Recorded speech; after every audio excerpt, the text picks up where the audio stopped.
सच है विपत्ति जब आती है, सच है विपत्ति जब आती है, कायद को ही दहलाती है। सूरमा नहीं विचलित होते, छड़े नहीं धीरज होते, विघ्नों को गले लगाते हैं, कांटों में राह बनाते हैं।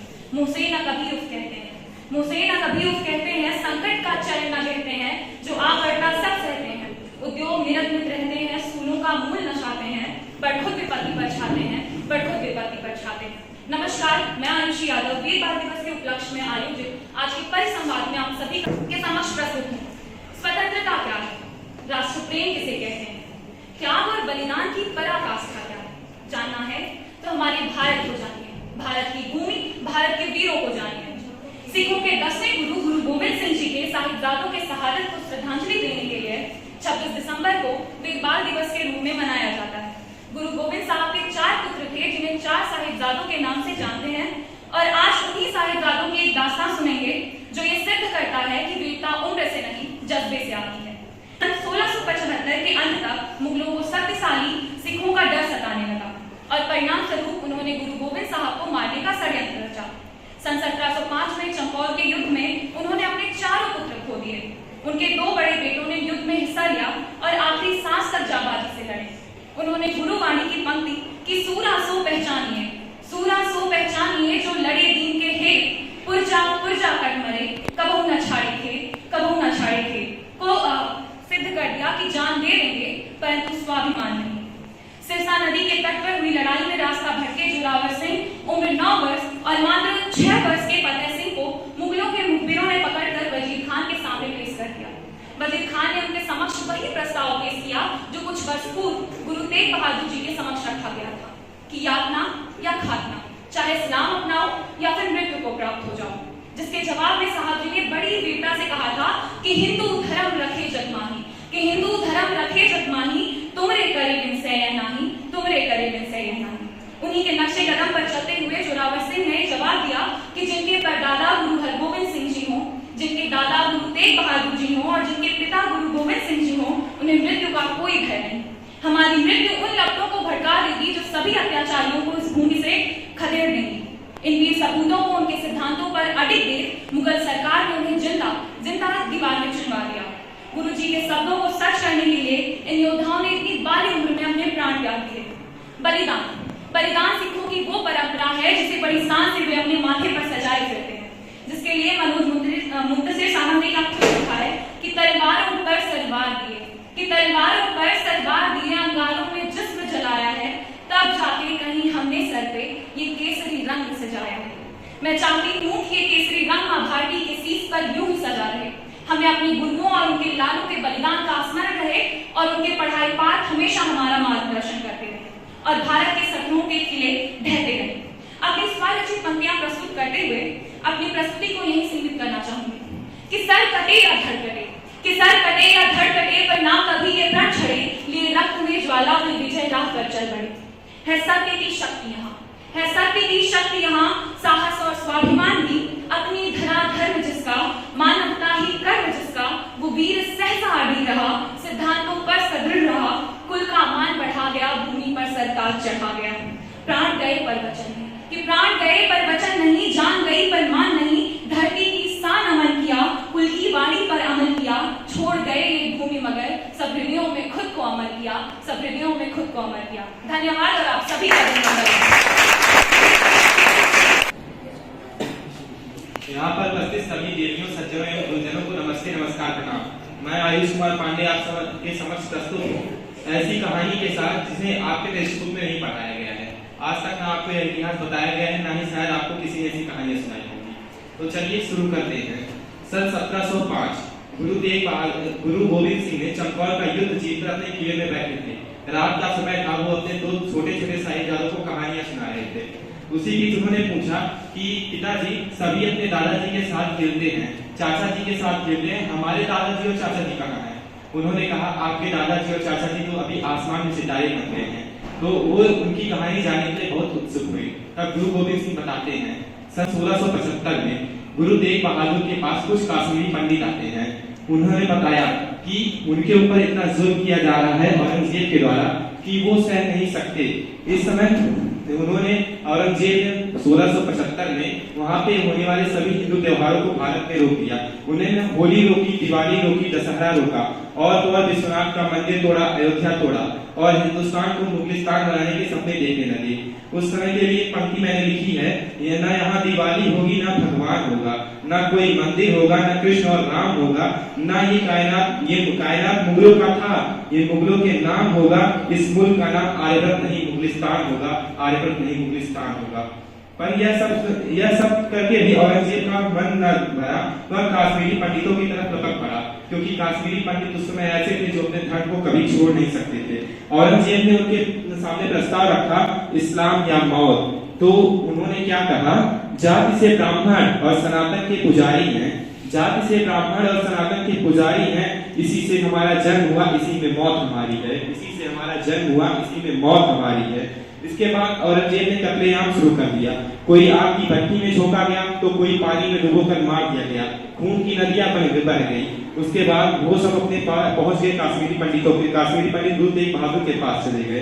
कहा तब गुरु तेग बहादुर जी ने औरंगजेब को खत लिखते हुए कहा कि अगर आप मेरे खानदान के किसी एक को इस्लाम स्वीकार करने में सफल होते हैं तो हमारा पूरा भारत इस्लाम कबूल कर लेगा।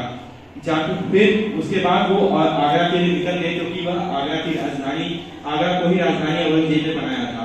जाते वक्त गुरु तेग बहादुर जी अपने सबसे छोटे बेटे गुरु गोविंद सिंह जी को देखकर भावुक हो गए। उस 5 वर्ष के शिष्य ने कहा, यूं आंखों में आंसू भरकर क्या उनसे आप जीत पाएंगे? यूं आंखों में आंसू भरकर क्या उनसे आप जीत पाएंगे? डर रहे हैं कि लौट के वापस ना आएंगे। पापा, हम सिख हैं और सिख लाखों से लड़ जाएंगे जन्मभूमि पर शहादत होने। एक बेटा जाएगा तो दूसरा बेटा आएगा। गुरु गोविंद सिंह जाते हैं, प्रस्ताव उनके सामने वही रखा जाता है, यातना या खात्मा। इसके बाद उन्होंने कहा कि हम स्वीकार नहीं करेंगे, और इसके बाद उन्हें किसी को आग की भट्टी में झोंक कर मार दिया गया, तो किसी को खौलते तेल में छान दिया गया। इसके बाद फिर वह हम अपनी पहले की कहानी पे आते हैं। 1705 के दिन सुबह हुई। सुबह होने के औरंगजेब का उन्हें के गुरु गोविंद सिंह जी के पास पत्र आया। पत्र में लिखा था कि आप चंबल के किले को छोड़ दीजिए, हम उसके बाद आपको कुछ नहीं करेंगे, जाने देंगे। लेकिन कुदरत को तो कुछ और ही मंजूर था। इन्होंने प्रस्ताव को स्वीकार कर लिया, लेकिन जाते वक्त इन पर फिर से औरंगजेब का हमला हो गया। इसमें ये बिछड़ गए अपने परिवार से। हालांकि जीत सिखों की ही हुई, और जीत के बाद जब इनके दोनों बेटे औरंगजेब के सिपाहियों द्वारा पकड़े गए, तो जोरावर सिंह और फतेह सिंह ये दोनों पकड़े गए थे। इसके बाद क्या होता है कि जब वे पकड़े जाते हैं तो औरंगजेब के सामने फिर से वही प्रस्ताव रखता है। वो सोचता है कि जब तक इनके खानदान में कोई बड़ा होगा ये तो स्वीकार नहीं करेंगे, हम बच्चों को ही स्वीकार करें, और सिर्फ अपने वचन से बद्ध होते हैं, वो अपने वचन को नहीं तोड़ेंगे।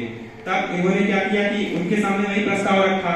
तो उन दोनों छोटे बच्चे की उम्र 9 साल थी, जोरावर सिंह की उम्र 9 साल थी, और नीचे फतेह सिंह की उम्र जो थी वो 7 साल थी। इन्होंने अपने हौसले को टस से मस न होने दिया, और औरंगजेब खींचकर इन दोनों को बर्फ की पहाड़ियों पे भेज देता है, जहां पर ये दोनों 3 दिन और 2 रात तक रहते हैं। इसके बाद औरंगजेब फिर से इनके पास 3 दिन और 2 रात बाद वही प्रस्ताव रखता है।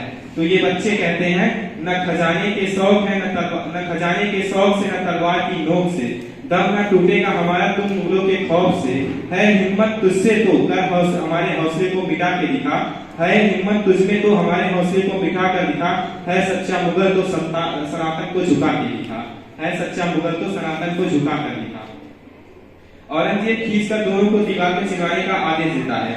जब वे दोनों दीवार में चिनवाए जाते हैं, तो उस समय जो बड़े भाई जोरावर सिंह होते हैं, छोटे भाई को देखकर रोने लगते हैं।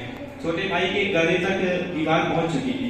छोटे भाई ने पूछा, क्यों भैया, आप देश पे कुर्बान होने से डर गए? तो बड़े भाई जोरावर ने कहा, नहीं, हम डरे नहीं है छोटे, बस डर तो इस बात का है कि मैं तुझसे पहले दुनिया में आया और मेरा जाने का पहले हक बनता है, लेकिन मेरे आंखों के सामने तू पहले मुझसे दुनिया से जा रहा है, इसलिए मुझे बस इसी बात का दुख है।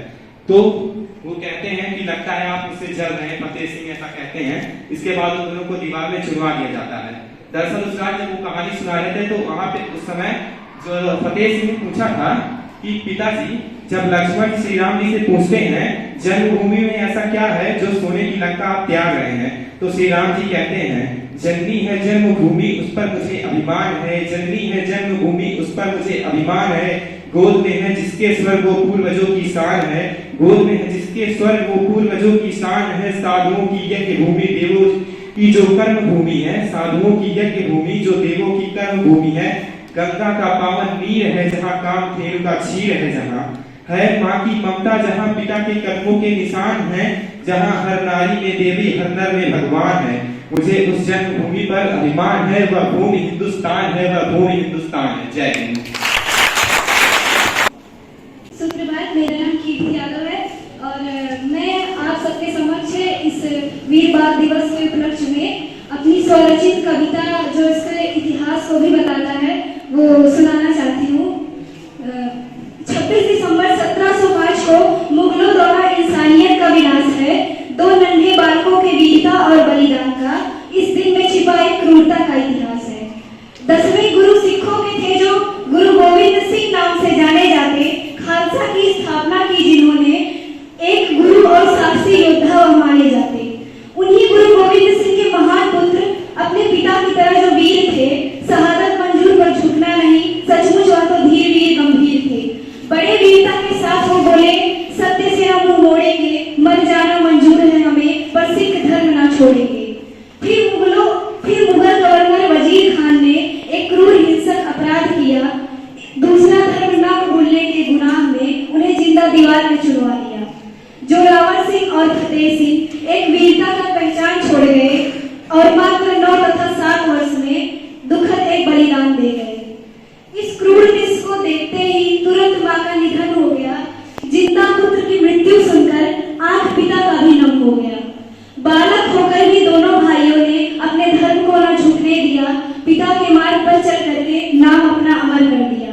और मुझे लगता है इस बालकों के महान वीरता से हमें कुछ सीखना चाहिए, जो इस प्रकार है, किसी के डर और दबाव में आके धर्म को न झुकने दो, अपने सत्य पर अडिग रहो, अन्याय को प्रबल न होने दो, अन्याय के विरुद्ध लड़ते रहो। प्राण जब तक शरीर में है, अगर लड़ते लड़ते मर गए तो भी वजूद तुम्हारा हर वीर में है, तो भी वजूद तुम्हारा हर वीर में है। धन्यवाद।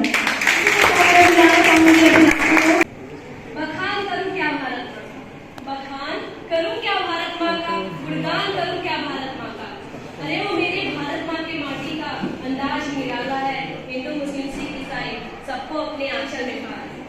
नमस्कार, मैं विलासा विद्यालय की छात्रा आज आप सभी को अपने कविता के अल्फाजों के माध्यम से उस बालवीर सदियों से रूबरू करवाना चाहती हूँ जो सराहनीय रहे हैं। आइए एक कहानी सुनाती हूँ, आइए एक कहानी सुनाती हूँ, प्राचीन काल के बालवीर अनुभव की बात बताती हूँ। सुनो सन 1705 की वो गाथा, जिसको सुन के हृदय है कांप जाता। अपने दिलों के कारण उन्होंने मासूमों पर जुल्म ढाए, जाने क्या क्या तरीके अपनाए, बस कबूल करवाने के लिए दूसरा घर वो देश के जाले कहलाए। लेकिन लेकर परिणाम पिता उनके से उन वीरों ने यह साबित किया, ईश्वर एक है, बस एक है, इस अस्तित्व को उजागर किया। सुनकर उनकी बातें उन दरिद्रों ने दिया चुनवा उनको दीवारों में, सहना पाई माज गरीबी को, बदल की अपनी जिंदगी को। है सम्मान उन वीरों को, मेरी कलम का सलाम उन वीरों को, है सम्मान उन वीरों को, मेरे कलम का सम्मान उन वीरों को। फतेह सिंह, जोरावर सिंह, इस देश को है गुमान उन वीरों को। धन्यवाद। आशा करते हैं आज के सेमिनार से आप सभी को कुछ जानकारी मिली होगी और आप उससे प्रेरित हो सके होंगे। अपना कीमती